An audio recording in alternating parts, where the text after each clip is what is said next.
तुम घर पर पाप करो तो संगम में कट जाएगा, पर अगर तुम संगम में पाप करोगे तो कहां कटेगा? है? इसलिए बड़ा सावधान रहना, प्रयाग में बुरा ना मानना, बहुत सावधान रहना। जो साधु संत दिखवे बस चरण पकड़ लेना, अवहेलना मत करना, किसी की निंदा मत करना, किसी के ऊपर अत्याचार मत करना। भैया ये महासंगम है, ये महाकुंभ है। तुम घर पर जो पाप करोगे वो यहां कटेगा, लेकिन यहां अगर कोई पाप कर लोगे तो कहां कटेगा भैया? इसलिए यहां जितना हो सके नाम जप करो। ये कोई साधारण भूमि नहीं है प्रयागराज। यहां बगल में ही लेटे हुए हनुमान जी हैं। रोज 1 लाख लोग दर्शन करते हैं लेटे हुए हनुमान जी का। भैया लेटे हुए हनुमान जी के 2 कारण हैं। यहां हनुमान जी विश्राम मुद्रा में, और हम लोग भी जिंदगी में जो कमा रहे हैं ना, जो खा रहे हैं ना, जो काम कर रहे हैं, किसके लिए करते हैं? आराम के लिए। महंगा मकान क्यों बनाते हैं? आराम मिले, हाँ या ना बोलो। बड़ी और महंगी गाड़ी क्यों लेते हैं? बोलो, आराम मिले। बढ़िया सा भोजन क्यों करते हैं? अरे भैया भूसा में भी तो पेट भर जाना है। पर हम लोग दाल चावल रोटी चटनी पनीर चकाचक पापड़ क्यों खाते हैं? क्या मिले? बोलो। हम लोग गर्मी में क्यों नहीं रहते? एसी लगा के क्यों रहते हैं? क्या मिले? और कौन कौन आराम चाहता है? जरा हाथ उठाओ जिंदगी में, हाथ नीचे कर लो। जिनने नहीं किया भगवान तुम ही देखना। उपाय सुनो।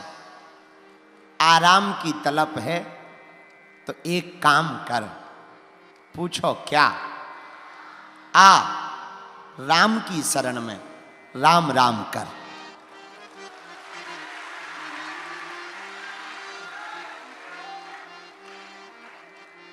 भगवान को कहो, मुझे कौन पूछता था तेरी बंदगी से पहले, मुझे कौन पूछता था तेरी बंदगी से पहले। गाओ, मुझे कौन पूछता था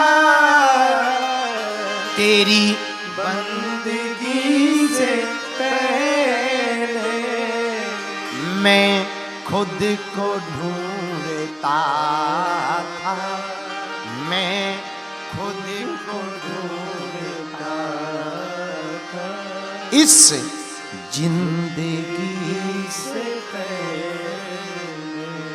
आपको अगर आराम की तलब है तो लेटे हनुमान जी के दर्शन करो। धन्य है प्रयाग। इसकी इतनी महिमा क्यों है? ब्रह्मा जी ने सबसे पहले अगर कहीं यज्ञ किया तो वो प्रयाग में ही किया है। 3 नदियों का कहीं अगर संगम है तो वो कहां है? प्रयागराज में ही है।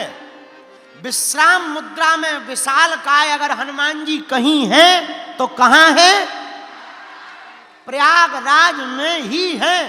अक्षय वट अगर कहीं है तो कहां है? प्रयागराज में ही है।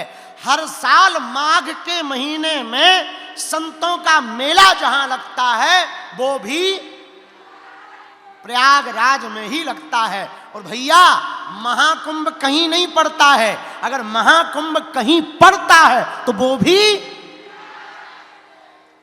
इसीलिए तो भरद्वाज मुनि बसहि प्रयागा,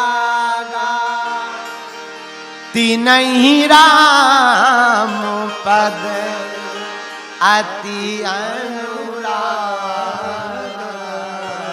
गाओ, श्री राम जय राम जय जय राम, श्री राम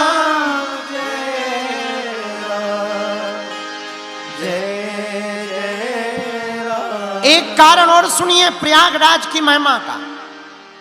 एक बार भगवान ने तीर्थों का राजा बनाने का विचार किया।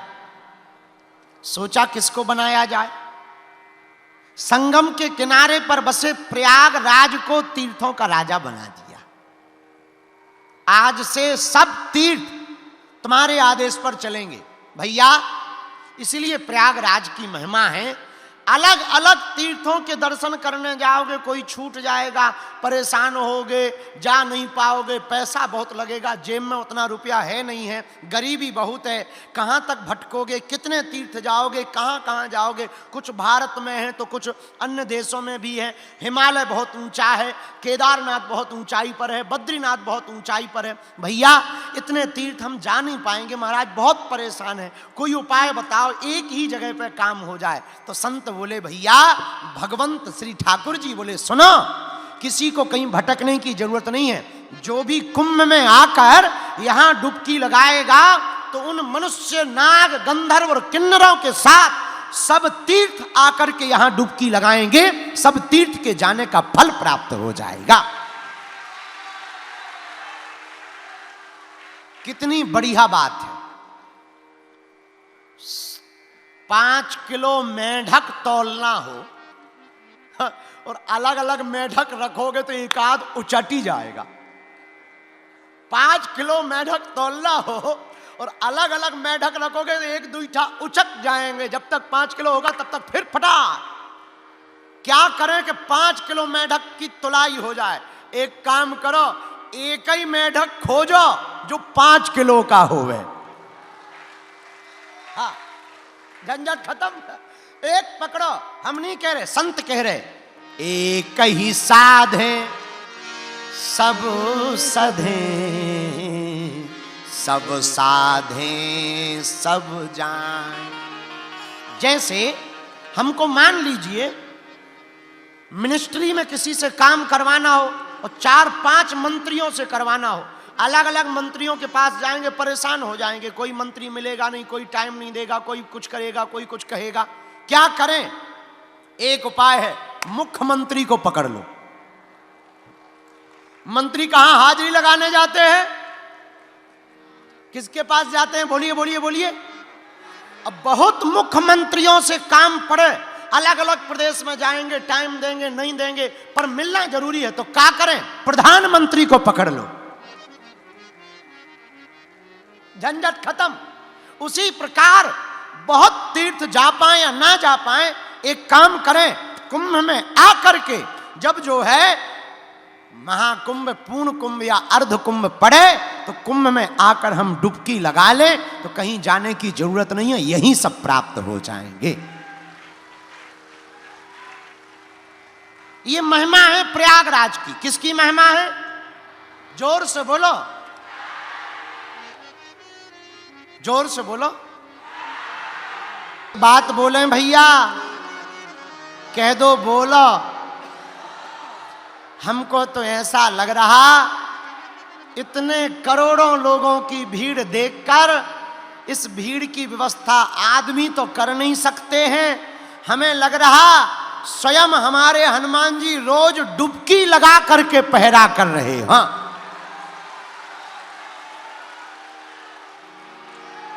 और हम तो अकेले में रात को ऐसे ही चल जाते हैं। हमारे लोग बोलते हैं ऐसे मत घूमो गुरुजी। हमको तो भैया वो धूल शरीर में, अंग में लगाने में बड़ा आनंद आता है। पता नहीं किस रज के ऊपर से हमारे हनुमान जी इसी संगम में डुबकी लगाने को चले गए हैं। हा, धन्य है संगम प्रयागराज की यह भूमि,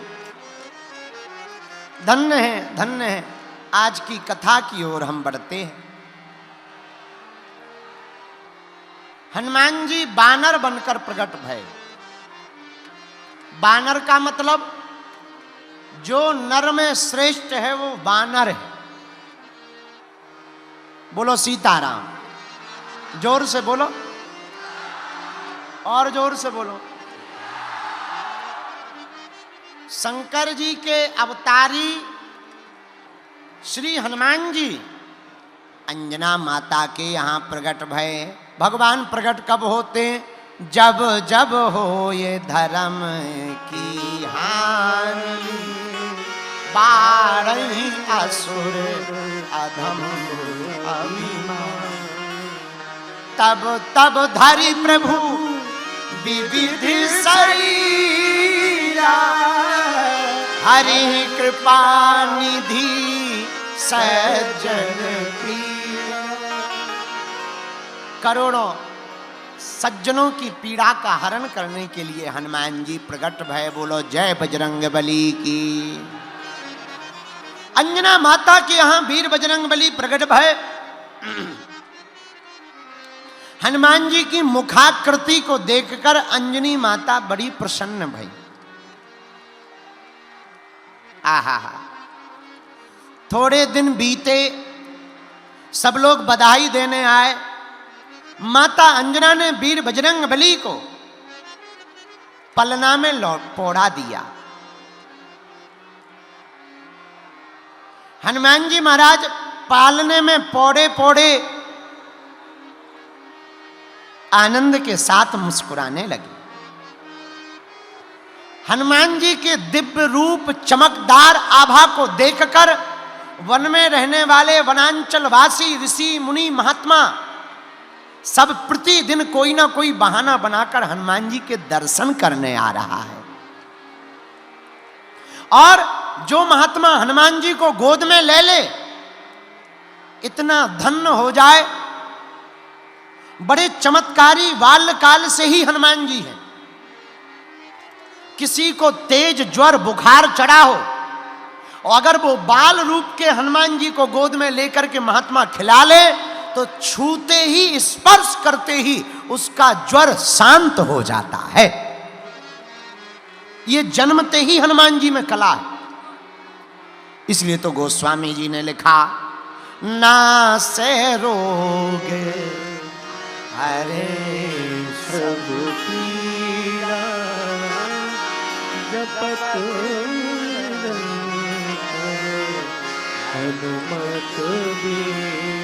हनुमान जी महाराज में ये बाल काल से कला है कि कोई स्पर्श करे और ज्वर से पीड़ित हो, उस महात्मा का ज्वर ठीक हो जाता। जिस महात्मा की भक्ति में अवरोध लगा हो, अब वो हनुमान जी को यहाँ पर बधाई देने, अंजना माता को, केसरी जी को देने आवे और हनुमान जी के दर्शन कर लेवे, वो उसी दिन से भक्ति में डूबने लगता। पूछा किसी ने क्यों? अरे राम रसायन तुम्हारे पास सदा रहो रघुपति के। राम जी का रसायन वीर बजरंग बली के पास है, इसलिए भक्ति भी हनुमान जी के पास है।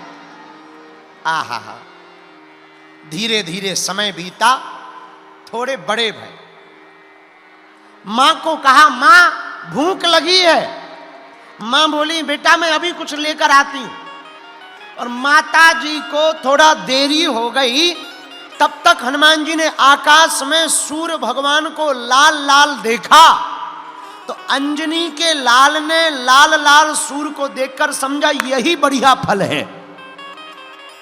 एक उछाल मारी और ब्रेकफास्ट में ही सूर्य भगवान को खा गए।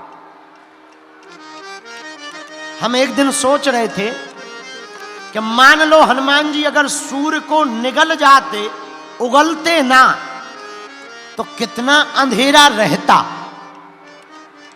अच्छा, अंधेरे से हमें दिक्कत नहीं है। हम सोच रहे थे कि फिर लफड़ा ये होता, किसी की गाड़ी में कोई और चाबी लगाता। अगर अंधेरा ही अंधेरा रहता तो गाड़ी किसी की होती, चाबी कोई और लगाता। पर हनुमान जी महाराज से देवताओं ने प्रार्थना की, जुग सहस्त्र योजन पर भानु, लील्यो तारे मधुर पर। हनुमान